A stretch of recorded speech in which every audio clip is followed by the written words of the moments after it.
a nossa incapacidade de entender plenamente as coisas do eterno, muitas vezes pode levar algumas pessoas a questionarem a justiça do nosso Criador.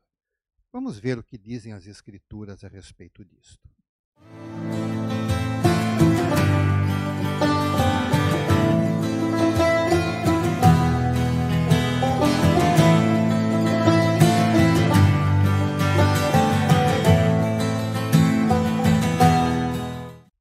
Shalom. Bem-vindos a mais uma edição de Or Hadash, uma nova luz na sua vida, uma meditação semanal da Torá.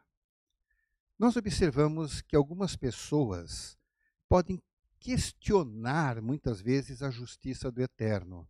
Até mesmo lendo a Torá, algumas pessoas não aceitam certas coisas que estão registradas, mas às vezes essa indignação surge justamente porque nós não entendemos a justiça do nosso Deus, porque nós não conseguimos entender a sua grandeza, o seu direito de fazer o que ele bem quiser, porque ele é o nosso Criador, aquele que nos deu a vida.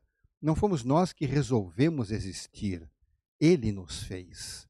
Então ele tem o direito sobre toda a criação de fazer o que bem entende.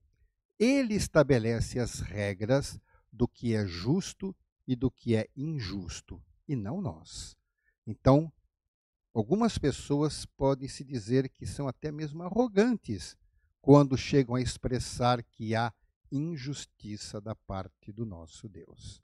Vamos ler um texto que encontramos na carta aos Romim, no capítulo 9, que diz assim: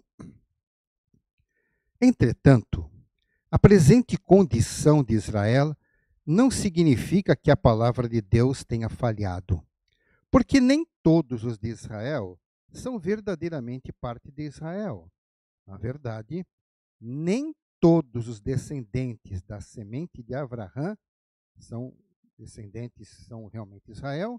Ao contrário, a partir de Yitzhak deve ser considerada a sua semente.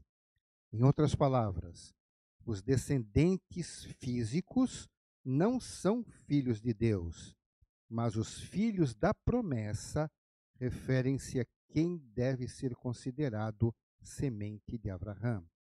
Porque isso é o que a promessa diz: no tempo devido virei e Sara terá um filho. Quanto mais o caso de Rífica, porque seus filhos tiveram o mesmo pai, Yitzhak, nosso pai. E antes de eles terem nascido, ou de terem feito qualquer coisa boa ou má, para que o plano de Deus pudesse permanecer como uma questão da sua escolha soberana, independente das ações deles, mas dependente de Deus, aquele que chama, foi dito a ela: o mais velho servirá ao mais novo. Isso concorda com a passagem que está escrito: amei Jacove, mas odiei Esav. Por isso, devemos dizer: é injusto Deus fazer isto? De jeito nenhum. Porque ele diz a Moshe: terei misericórdia de quem eu tiver misericórdia, e terei compaixão de quem eu me compadecer. Portanto, isso não depende dos desejos ou esforços humanos, mas de Deus, que tem misericórdia. Nós vamos entender pelas Escrituras que existe soberania na vontade do Eterno. É importante entendermos justamente que o Eterno é perfeito. Ele é sabedor de todas as coisas. Ele não precisa consultar ninguém para saber a verdade. E ele já nos conhece muito antes de nós nascermos. Na verdade, pelas Escrituras, nós sabemos que o Eterno nos conhece antes mesmo de ele criar o universo. Por quê? Porque tudo estava planejado por ele. E ele sabe o acontecimento das coisas. Bem, de fato, o Eterno fez uma criação tão perfeita que nos deu condições, a capacidade de nós podermos escolher, nós podermos decidir. Isso nos faz realmente uma criatura ímpar. Cada um de nós é único no que diz respeito à criação de todo o universo, porque só nós podemos escolher e as nossas escolhas fazem a justiça de Deus se cumprir em nós. Pois bem, algumas pessoas escolhem o mal, outras pessoas preferem o eterno. Estas coisas são livres. A diferença é que o eterno já sabe de antemão quem vai escolher o mal e já sabe de antemão quem vai desejar servi-lo.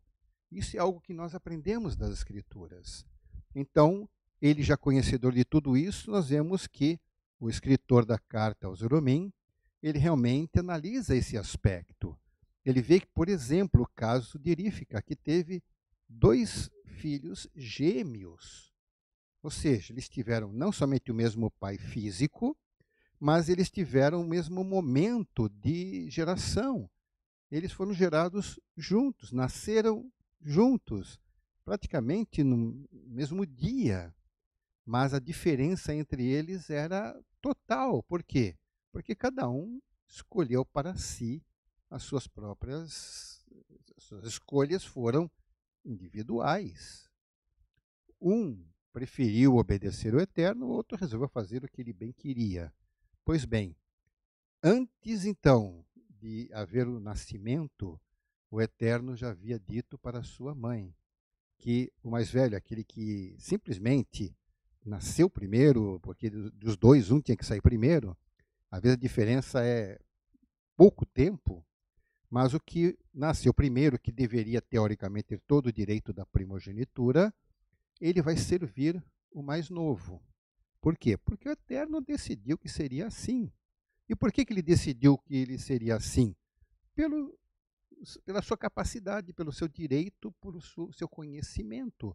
Ele já conhecia o coração de cada um antes de nascer e sabia o que eles iriam fazer. Obviamente que respeitado o direito de cada um de escolher. Esaú escolheu uma forma de vida e sabemos que Jacó escolheu outra forma de vida. Assim, nós devemos saber uma coisa. As nossas escolhas são levadas em conta pelo Eterno. As minhas escolhas têm importância, como as suas escolhas têm importância também. Se alguém escolher ficar afastado do Eterno, ficará. Porém, aquele que escolher se aproximar do Eterno, poderá se aproximar do Eterno. Portanto, aqueles que querem obedecer ao Eterno precisam conhecer e estar dispostos a obedecer às instruções da Torá. Uma condição indispensável é reconhecer o Mashiach Yeshua que o Eterno enviou para haver uma transformação em nossa vida. Então, se você quer se colocar do lado daqueles que são escolhidos pelo Eterno, simplesmente deixe a palavra de Yeshua entrar na sua vida e deixe que o Eterno a dirija. Agora, se você não quer fazer parte do rol dos obedientes ao Eterno, tem o lado de Esaú, que eu espero que não seja a sua escolha, porque o desejo é que realmente as pessoas amem o Eterno e o obedeçam. Abra o seu coração para as palavras de Yeshua e deixe que a salvação do Eterno entre na sua vida e haja grande transformação. Que o Eterno abençoe. Beshem Yeshua HaMashiach. Amém. Ve amém.